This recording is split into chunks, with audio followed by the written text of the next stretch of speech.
They say the worst part of betrayal isn't the act. It's the moment you realize they meant to do it. With intent. Like planning a surprise party, but for your heartbreak. Friday night was supposed to be normal. Keyword. Supposed. I wore the navy button-up she bought me last Christmas, the one she said made me look like I owned a boat, and I even picked up her favorite Pinot on the way home. Romance, right? Instead, I walked into a candlelit ambush at Antonio's trattoria. Logan, she said, a little too sweet. Meet Chase. Chase. As in, the chase. Mr. Tight Black Shirt Ant smirking at my wife, Chase. Her work mentor. The man she'd been texting with more late-night emojis than I ever got in 10 years. I extended my hand. It shook, just a little. He ignored it and gave me a nod, like I was the valet. Ashley, my wife, patted the seat across from them. Sit down. We have something to tell you. We. That word hit like a punch with a pink bow on it. I sat anyway, mostly because my knees forgot how to function. Chase leaned forward, elbows on the table like this was a business negotiation. You've got two options, Logan. Leave quietly. Or face me like a man. My eyes locked on his. He didn't blink. Ashley didn't flinch. I smiled. Not the friendly kind, the kind that says, I hope you wore your nice teeth tonight. I stood up, nice and slow. The waiter approached, probably sensing a tip was in danger. I waved him off. You want your teeth whole or in pieces? I said calmly. Then I did the only rational thing a husband can do when he realizes his marriage has been passed around like an appetizer. I walked out. Didn't shout. Didn't cry. Just walked out and let the air hit me like a slap from reality. But that dinner? That was just the first domino. What came next? Well, you'll want to sit down for that too. I didn't go home that night. I sat in my car, in the grocery store parking lot 5 blocks away, staring at a pretzel bag I hadn't bought and wondering how long it had been since anything in my life made sense. That's when I remembered. Her iPad. Ashley never logged out of anything. She trusted our shared Wi-Fi more than she trusted me, apparently. And in a moment of weakness, or clarity, I drove back home, silent as a thief, and grabbed it from her nightstand drawer. The screen lit up like it had been waiting for me. There were texts. Of course there were texts. Chase's name was saved under Monica, yoga. Cute. I opened the thread. There they were, plain as betrayal. He's such a puppy. Still doesn't suspect. Tonight's the night. Can't wait to see his face. Don't forget to play innocent. He's not smart, but he's stubborn. I didn't even realize I was laughing until I tasted blood. Bit my own lip. Hard. But the crown jewel? A calendar event titled Dinner Final Reveal. Like it was a season finale. I should have packed a bag right then, walked away, filed for divorce with a grin and a copy of the texts. But I didn't. Not because I still loved her, no, that was already dying, but because I realized something more sinister. This wasn't about falling out of love. It was about making me the villain of their love story. She wanted me to react. She wanted a meltdown, a story to tell. Logan lost it. Logan was unstable. I had to leave. She wanted permission to rewrite our life as a cautionary tale, her cautionary tale. But I wasn't going to give her that. No, I was going to give her something else entirely. I didn't move out, I dug in. Ashley was expecting an explosion. What she got was silence. No yelling. No weepy questions. Just me, making coffee in the morning and folding laundry like I wasn't watching her pack her exit in slow motion. Logan, are we going to talk about this? She asked one morning, feigning concern while buttering toast like it hadn't all crumbled already. I sipped my coffee. About what? Your yoga schedule. Her face twitched. You see, the advantage of not reacting is that they don't know what you know. And I wasn't going to waste the upper hand. Meanwhile, I started building. Not furniture. Not dreams. A case. Bank statements. Transfer receipts. Voicemail recordings. That dinner? Recorded on my phone in my pocket. Not for court, but for clarity. For evidence that when this all blew up, I hadn't lit the match. I met with a lawyer named Trent. Ex-Marine, ex-divorcee, current bulldog in a tailored suit. She's playing offense, he said, leafing through the folder I'd built. You? You're about to flip the field. Good, I said. I'm done being her punchline. He grinned. Then let's turn this betrayal into an autobiography. Chapter 1. She messed with the wrong husband. Still, part of me hoped she'd back down. That maybe she'd confess, cry, show some scrap of humanity. But hope's a dangerous habit. I broke it that week. Because one night, she left her email open. And I saw the reservation. 2 plane tickets. Cabo. Ashley Donovan and Chase Mercer. Vacation. Paid for with our joint card. She was taking her affair international. And that's when the last brick fell into place. My quiet exit was no longer enough. This would end. And when it did, she wouldn't see it coming. If a marriage ends with a bang, mine was winding up with a drumroll. The next few days were like walking through a house with a gas leak. You smell the danger, you know the explosion's coming, but everything still looks normal. Ashley kept pretending she was figuring things out, like she hadn't already booked 2 tickets to paradise with a man whose cologne I could smell on my bathrobe. I didn't ask questions. I watched. I listened. I logged everything. And while Ashley planned pina coladas and backlit selfies with Chase, I started changing the locks, figuratively and literally. First, the tech. She never realized I had admin access to our home network. Call it boring husband behavior. I called it foresight. Using a spare laptop, I logged into our Wi-Fi router and blocked Chase's devices. His iPhone, his MacBook, even a device labeled Chase's Beats. Gone. He'd show up and wonder why he couldn't text his beach playlist to Ashley without getting a connection failed error. Next, the Nest system. I turned off her favorite temperature presets. No more 72 degrees and breezy. I set it to 78 degrees and humid. Every time she walked into a room, it felt like Florida in July. Subtle? Yes. Petty? Also yes. Satisfying? Hugely. But the real move was the bank. I opened a new account. Clean. Private. Legally mine. I began shifting funds, nothing drastic, just a few hundred at a time. Enough that if she suddenly tried to book a couple's massage at the resort, the card would decline due to insufficient funds. I wasn't stealing. I was separating. Reclaiming. I also visited the attic. There's something about boxes that makes people nervous. Ashley had a few up there, filled with photo albums, old letters, a high school yearbook signed "Love You Forever." Tony, who was Tony? But the real Jim? A notebook. Black leather cover, tied with string. Inside were lists. Not your typical grocery type. These were future plans and things he'll never find out. Sounded like the index of a memoir she never meant to publish. There were dates. Names. Symbols. One page had a rating system. 5 stars, next to Chase's name. 4 next to a guy named Mark. 2 next to the bartender in Denver. Regret. I read until I couldn't feel my fingers. But this wasn't heartbreak anymore. It was homework. That night, as she hummed to herself while doing dishes, yes, she suddenly started doing dishes, I realized she thought she had one. That she was floating towards some new beginning while I stayed tethered to the dock she just cut loose from. I'm thinking of taking a little trip next week, she said without looking up. Alone? I asked, knowing the answer. She hesitated just long enough. No. Chase invited me. Just for a few days. I nodded. Sounds fun. You're okay with that? Why wouldn't I be? She smiled. Not with her eyes. Those were calculating. But with her lips, like someone who thinks they just pulled off the heist of the century. Logan, she said, stepping closer. I know this is weird, but I appreciate how calm you've been. It means a lot. Oh, it's nothing, I said. I'm just playing the long game. She tilted her head. What does that mean? I sipped my tea. You'll see. The day of their flight, she packed light. Always had a talent for folding deception into carry-outs. You sure you'll be okay while I'm gone? She asked, feigning concern. Positive, I said. Have a great time. Tell Chase I said hi. She blinked. I thought you hated him. Oh, I do. But I've found that wishing someone a good trip makes it more memorable. That afternoon, I didn't cry. I didn't pace. I didn't drink myself into a hole. I did something better. I called a friend. His name is Marcus, and no, he's not a lawyer. He's better. He's a data recovery expert who works in cybersecurity and owes me 3 favors from a previous life when I fixed his broken garage door in the rain and never charged him. Within 2 hours, Marcus had duplicated Ashley's iPad contents onto a hard drive. All the texts, all the photos, all the things she thought were deleted. Turns out, the trash folder is just another kind of memory. You going to use this in court? Marcus asked. No, I said. Something better. Because here's the thing. Revenge is like soup. It's best served simmered, not rushed. I started building a goodbye package. A simple manila envelope filled with curated screenshots, bank statements, and 1 handwritten note. You could have just left, but you chose war.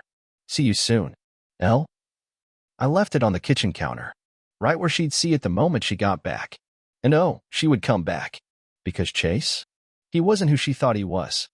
And by the time she found out what I had set in motion, let's just say, the drum roll would be over, and the crescendo would begin. The morning she landed, the house was silent. Ashley always made noise when she came home. Heels clicking, bags hitting the tile, that dramatic sight she gave like travel was war and she just stormed Normandy. This time, silence. I watched from the upstairs hallway as she stood in the kitchen, staring at the manila envelope like it was hissing. She didn't touch it at first, just stared. I swear she swayed a little, like she was waiting for it to explode. Then she opened it. The rustle of paper never sounded so final. I could practically hear her pupils shrinking. There was a pause, brief, sharp, like the world held its breath. Then came the whisper. Oh no. She started flipping. Screenshots, account summaries, Chase's shirtless selfie with a timestamp from our anniversary. A receipt for a necklace she claimed she won in an office raffle. My notes sat on top, right where it should. You could have just left, but you chose war. She slid into a chair like her bones gave out. I stood at the top of the stairs, not moving, not speaking, just watching. Like a director at curtain call. After a few minutes, she started crying. Real tears, not the ones she used to pull out during arguments to end them early. These were silent, ugly tears.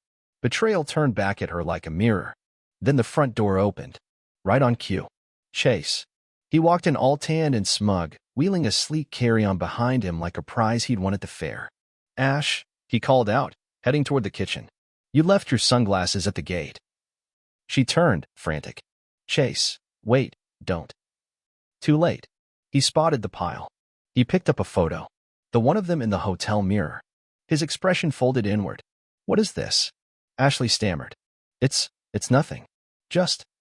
Logan knows. That's when he turned and saw me standing upstairs. And he froze. I raised my coffee cup like a salute. Welcome home. Chase glanced between the two of us like we were cops at the end of a sting. You were spying on us? Nope, I said. Spying implies secrecy. I was gathering. Ashley stood up. Logan, please, this is not what it looks like. No. I asked. Because it looks like you're standing in my kitchen with the man you cheated on me with while holding a folder full of receipts. She flinched. Chase looked like he was about to speak, but I cut him off. Don't insult both our IQs. He opened his mouth anyway. Look, man, I didn't mean for this to. I put up a hand. Save it. You're just the accessory to the crime. She's the mastermind. Ashley dropped the papers onto the counter. Okay. Fine. You got me. You win, all right? What do you want? A confession? I messed up. We messed up. Happy?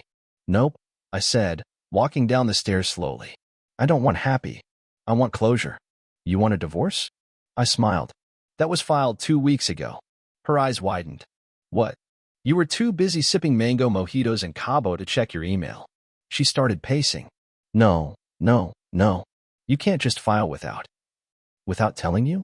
You mean like how you started sleeping with Chase without telling me? Chase backed up a step. I think I should go. Smartest thing you've said in this house, I muttered. He turned to leave, then paused.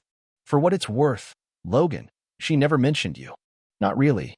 It was like you didn't exist. That stung more than I let on. Ashley threw a mug at him. Missed. Good arm, bad aim. The door slammed behind him. Silence again. She looked at me like she didn't recognize the man standing in front of her. Maybe she didn't. Maybe that was the point. What happens now? She asked. I shrugged. Now? You get your freedom. The thing you clearly wanted. And you. I leaned in, voice low, even. I get peace. And you get to remember that the man you betrayed was the one who didn't scream. He just walked away and took everything you didn't think to protect. Her mouth opened, but nothing came out. I walked to the garage, keys already in my hand. She didn't follow. Maybe she knew there was nothing left to chase. I pulled out of the driveway and didn't look back. Not once. A week passed. No calls. No texts. Not even a rage-fueled voicemail. Just silence. I'd expected more, honestly. Ashley wasn't the type to go quietly. She once sent back a salad because the croutons were emotionally soggy. But maybe something about staring down the barrel of her own choices had finally shut her up. Then the doorbell rang. I opened it to find Diane, Ashley's best friend, loyal gossip carrier, and self-declared moral compass. Her arms were folded.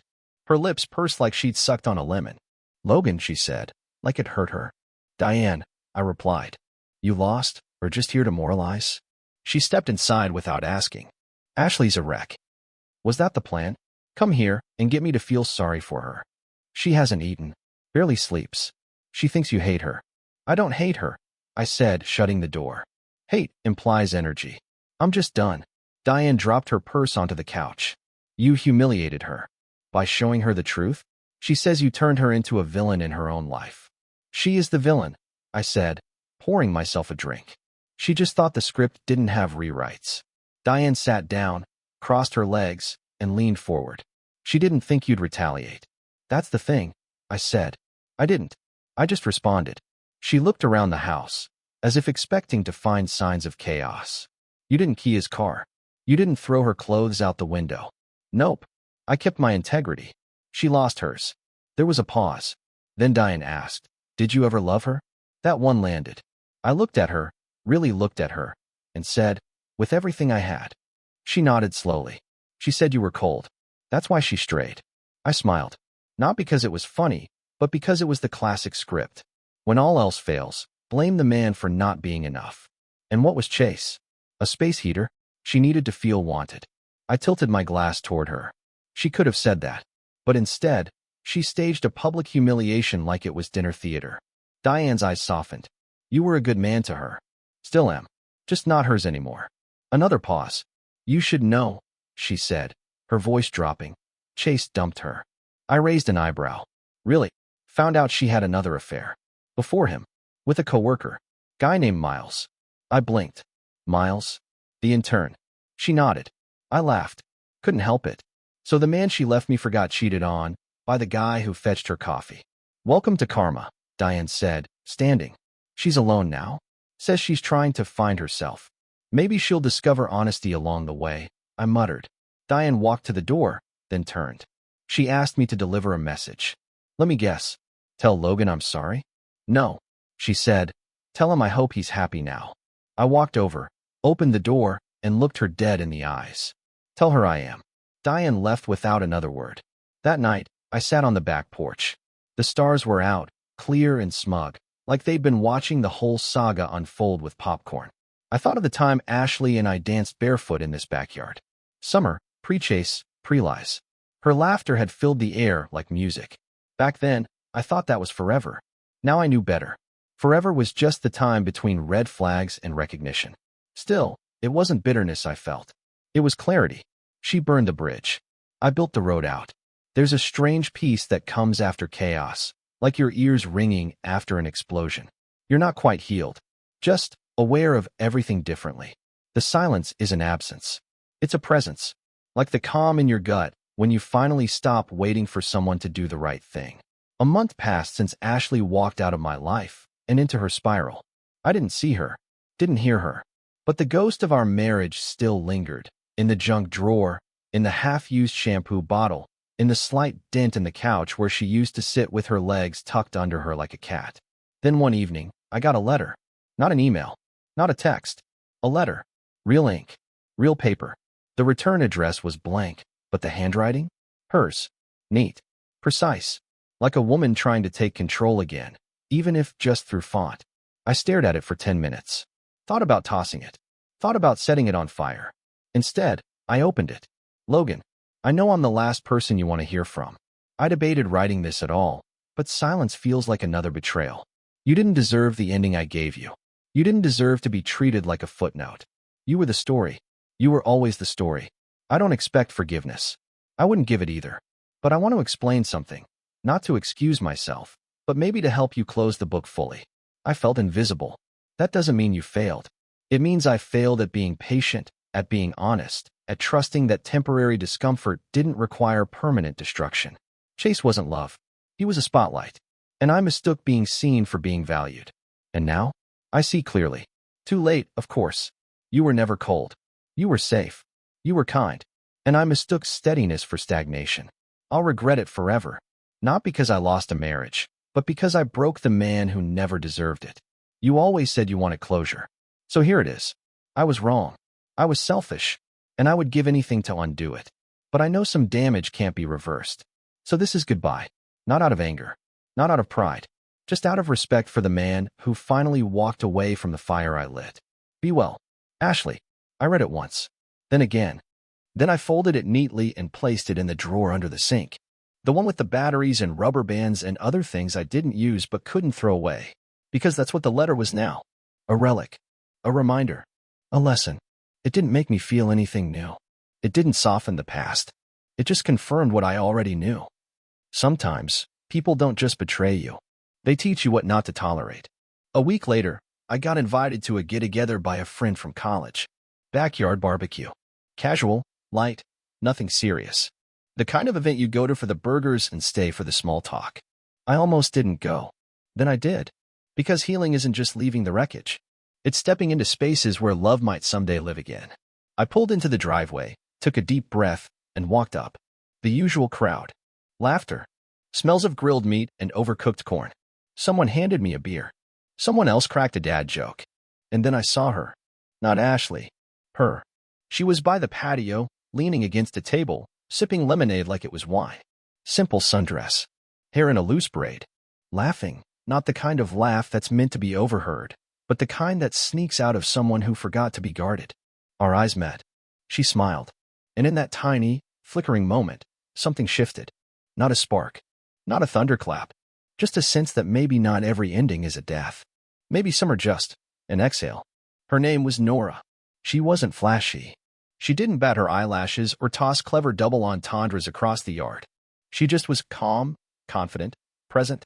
In a world that had taught me to second-guess sincerity, Nora was like a well-lit path through fog. We chatted for 10 minutes. Then 20. We talked about books, music, awkward family reunions. She didn't ask about my divorce. Didn't pry. She just existed in the conversation like someone who knew how to hold space without trying to fill it. And for the first time in what felt like 100 years, I didn't feel like a shattered man trying to glue himself back together. I felt normal. At the end of the night, she asked, "Can I see you again?" And I said yes. Not because I was ready, but because for once, I didn't feel like I had to be. We took it slow. Coffee. Walks. Laughter that didn't feel forced. I didn't tell her everything at once. She didn't demand it. Sometimes we just sat in silence, and that silence healed more than any conversation ever could. A few months later, I ran into Ashley. Grocery store. Cereal aisle. I was reaching for Raisin Bran. She was standing in front of Lucky Charms, staring like they might blink first. She turned. We both froze. No tension, no drama. Just two people who used to build a life in the same kitchen. "Hey," she said. "Hey." Her hair was shorter. Her smile tighter. "You look good," she added. "I feel free," I replied. She nodded, then glanced down. "I read your blog." "Blog?" "Yeah. The one about forgiveness not meaning re-entry." "Ah, that one." "I meant it," I said. Forgiveness isn't about letting people back in. Sometimes it's just about letting yourself walk away lighter. She looked like she wanted to cry, but didn't. Maybe that was her growth. "Well," she said, picking up her box of cereal, "I'm happy for you." "Thank you," I said. And I meant it. Then I turned and left. No anger. No pain. Just peace. I married Nora last spring. It was quiet. Under a big oak tree. No limousines. No choreographed dances. Just love, raw and ready. My vows weren't about forever. They were about choosing her today, every day, without pretending that tomorrow was promised. I won't always have answers, I told her, but I'll never stop listening. I won't always be perfect, but I'll never stop trying. She smiled through her tears and said, "Same." And that was enough. I still think about Ashley sometimes, not with bitterness, but like you think of an old photo, grainy, faded, proof that a version of you existed that no longer fits. The man I was? He deserved better. The man I became? He finally got it.